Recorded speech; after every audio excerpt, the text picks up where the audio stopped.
மீசான் டிவியின் தமிழ் பேசும் உறவுகளை அன்போடு வரவேற்றுக் கொள்கிறோம். ஈஸ்டர் குண்டு தாக்குதலுடைய பிரதான வழக்கினுடைய தீர்ப்பு எதிர்வரும் செப்டம்பர் மாதம் 22 என அதிரடி அறிவிப்பு. 49 வயதுடைய வைத்தியருடைய சடலம் காட்டுக்குள் இருந்து மீட்கப்பட்ட சம்பவம் பெரும் அதிர்ச்சியை ஏற்படுத்தியிருக்கு. ஏழைகளின் பணத்திலிருந்து 914 மில்லியன் ரூபாய் கடன் பெற்ற முன்னாள் அமைச்சர் யார் அந்த ஆசாமி என்ற பல்வேறு செய்திகள் தான் இன்றைய பதிவு. வாங்க வீடியோக்குள்ள போகலாம், விரிவாக பார்க்கலாம். ஒட்டுமொத்த நாடும் மிகப்பெரிய ஒரு எதிர்பார்ப்பில் இருந்த ஒரு வழக்கு தான் ஈஸ்டர் குண்டு தாக்குதல் குறித்த வழக்கு. 24 பேருக்கு எதிராக சட்டமா அதிபர் திணைக்களம் கிட்டத்தட்ட 23,000க்கும் அதிகமான குற்றச்சாட்டுக்கள் உள்ளடக்கி 2,000க்கும் அதிகமான சாட்சியங்களுடைய பட்டியலை உள்ளிட்டு சட்டமா அதிபர் திணைக்களம் தாக்கல் செய்த வழக்கு இப்போது அனைத்து நடவடிக்கைகளும் நிறைவுக்கு வந்து இப்போது தீர்ப்பு மட்டும் அப்படின்னு ஒரு கட்டத்தில் இருக்கிற சூழ்நிலையில தான் 3 பேர் அடங்கிய நீதிபதிகள் குழாம் வந்து எதிர்வரும் செப்டம்பர் மாதம் 22 குறித்த வழக்குக்கு எதிரான தீர்ப்பு வழங்கப்படும் என்ற அதிரடியான அறிவிப்பை விட்டிருக்கிறாங்க. குறித்த வழக்கில் வந்து 25 பிரதிவாதிகளுடைய பெயர்கள் குறிப்பிடப்பட்டு 23,000க்கும் அதிகமான குற்றச்சாட்டுகள் முன்வைக்கப்பட்டு 2,000க்கும் அதிகமான சாட்சியங்களுடைய பட்டியல் உள்வாங்கப்பட்டு தான் 2021 ஆண்டு ஆகஸ்ட் மாதம் வந்து சட்டம் அதிபர் திணைக்களம் வந்து வழக்காக பதிவு செய்தாங்க.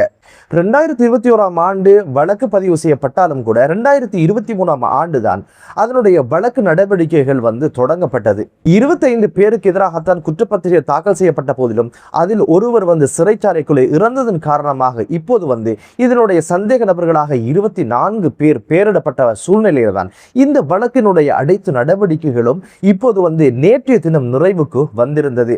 முறைப்பாட்டாளர் தரப்பிலான சாட்சியங்கள் வந்து கிட்டத்தட்ட 255 நாட்களுக்கும் அதிகமாக விசாரணைக்கு உட்படுத்தப்பட்ட சந்தர்ப்பத்தில் கடந்த 17ஆம் தேதியிலிருந்து சந்தேக நபர்களுடைய சாட்சியங்களோட சமர்ப்பணங்கள் இடம்பெற்று வந்த சூழ்நிலையில அனைத்து நீதிமன்ற நடவடிக்கைகளும் வந்து நேற்றைய தினம் நிறைவுக்கு வந்த சூழ்நிலையில தான் இப்போது வந்து 3 அடங்கிய நீதிபதிகள் குழாம் வந்து எதிர்வரும் செப்டம்பர் மாதம் குறித்த வழக்கினுடைய தீர்ப்பு அறிவிக்கப்படும் அப்படின்னு சொல்லி நேற்றைய தினம் அறிவிச்சிருந்தாங்க.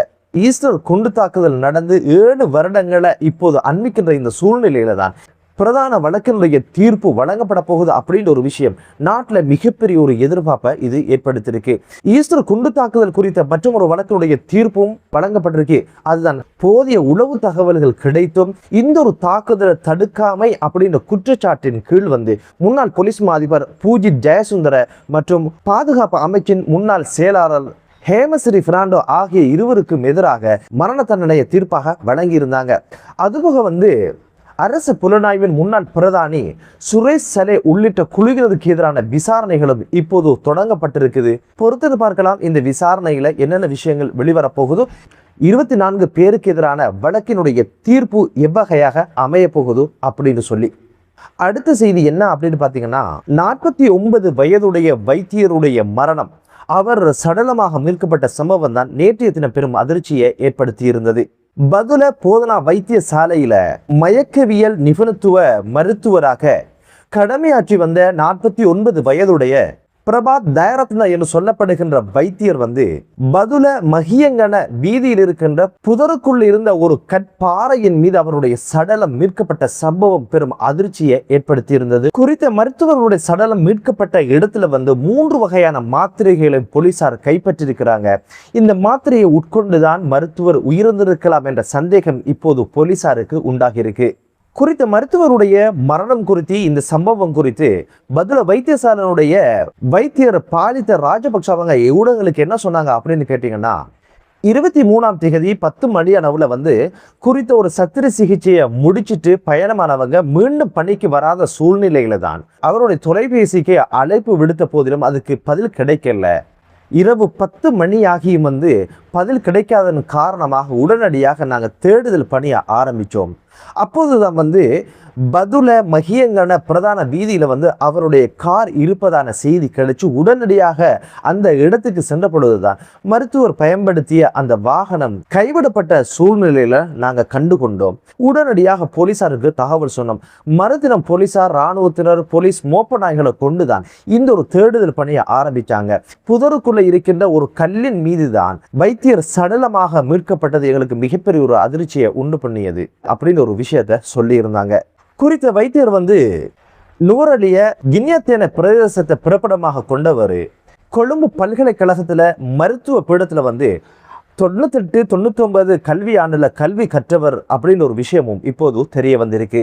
பதுல்ல போதனா வைத்தியசாலையில வந்து 3 வருடங்கள் கடமையாற்றி டான்சர்ல வேறு வைத்தியசாலையில பணியாற்றி விட்டு மீண்டும் பதுல்ல வைத்தியசாலைக்கு தான் அவர் வந்து பணிக்கு அமர்த்தப்பட்டிருக்கிறாரு. போலீசார் சந்தேகிக்கிற விஷயம் என்ன அப்படின்னு பாத்தீங்கன்னா, குறித்த 3 வகையான மாத்திரைகளை பயன்படுத்தி தான் இவர் தன்னுயிரை மாய்த்து கொண்டாரா அப்படின்னு ஒரு விஷயமும், முதற்கட்ட விசாரணையில வந்து மன அழுத்தத்துக்காகவோ மனச்சோர்வுக்காகவோ ஏது மனநோய்களுக்காகவோ இவர் நீண்ட நாட்கள் மாத்திரைகள் பயன்படுத்தல அப்படின்னு ஒரு விஷயத்தையும் இப்போது போலீசார் உறுதிப்படுத்தியிருக்கிறாங்க. இவருடைய தற்கொலைக்கான காரணம் தான் என்ன என்பதைத்தான் இப்போது போலீசார் விசாரணைக்கு உட்படுத்துறாங்க, விசாரிச்சு வராங்க. தற்கொலை அப்படின்னு ஒரு விஷயம் வந்து மேல் மட்டங்கள்ல அதிகரித்து வருவதை பார்க்க முடியுது. தொடர்ந்து வந்து இந்த தற்கொலையினுடைய செய்திகள் வந்து பரவலாக கேட்க கிடைக்குது.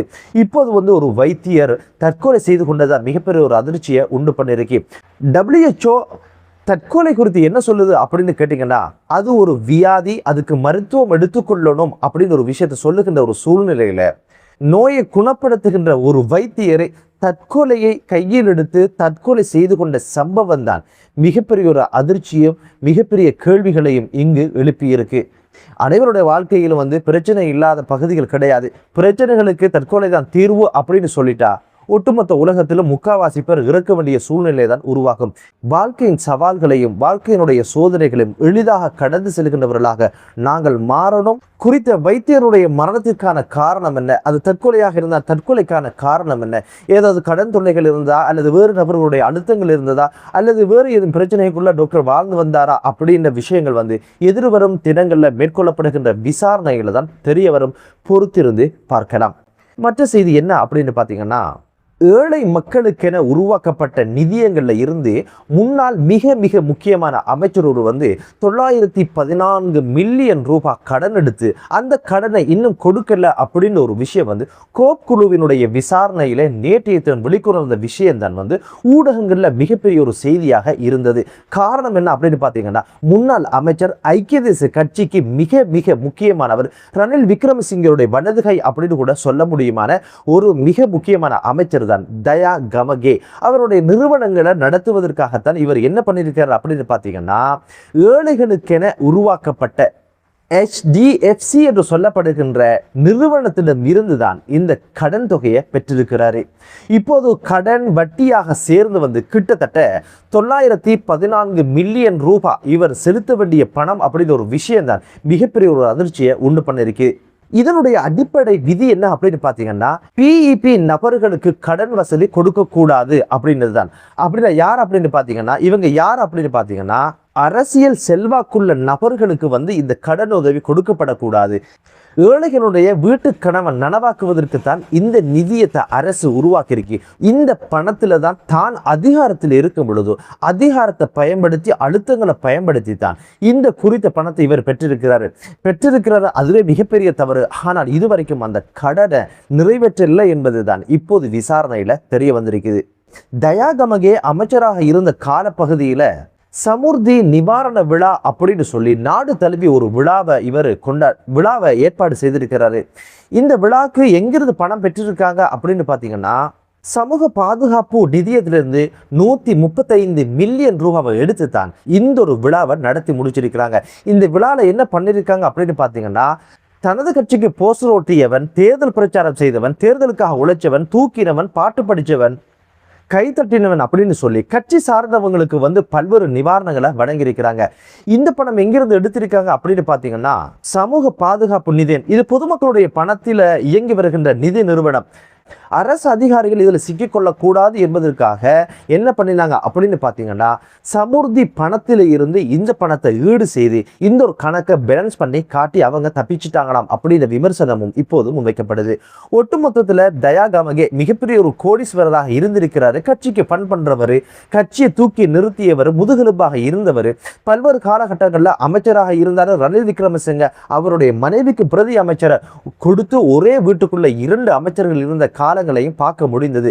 தயா கமகேயுடைய பொருளாதார கொள்கைகளை பார்க்கும் பொழுது என்ன தெரியுது அப்படின்னு பார்த்தீங்கன்னா, ஏழை எளியவர்களுக்காக அரசு ஒதுக்குகின்ற பணங்களை ஆட்டையை போட்டுத்தான் தனது நிறுவனங்களை நடத்தி வந்திருக்கிறார். பெற்ற கடன், அதனுடைய வட்டி அனைத்துமாக 914 மில்லியன் ரூபாய் இதுவரைக்கும் கட்டல அப்படின்ற ஒரு அதிர்ச்சியான செய்தி தான் இப்போது நேற்றைய தினம் கோக்குழுவுடைய விசாரணையில தெரிய வந்திருக்குது. என்னதான் இருந்தாலும் நாட்டை திண்டு தண்ணி குடிச்சு இப்போது ஒதுங்கி இருக்கின்ற சூழ்நிலையில கால தாமதமின்றி இவர்களுக்கு எதிரான சட்ட நடவடிக்கைகள் எடுத்து மக்களுடைய பணத்தை பதற புடுங்கி மக்களுக்கு வழங்குகின்ற ஒரு சூழ்நிலையை உருவாக்கணும் என்ற வினயமான ஒரு வேண்டுதலோட லஞ்சம் இல்லாத, ஊழல் இல்லாத, மோசடி இல்லாத, வன்முறை இல்லாத ஒரு தேசம் உருவாகட்டும் என்ற வளமையான பிரார்த்தனையோடு மற்றொரு காணொலியிலே உங்கள் அனைவரையும் சந்திக்கும் வரை விடைபெறுகிறேன். நன்றி.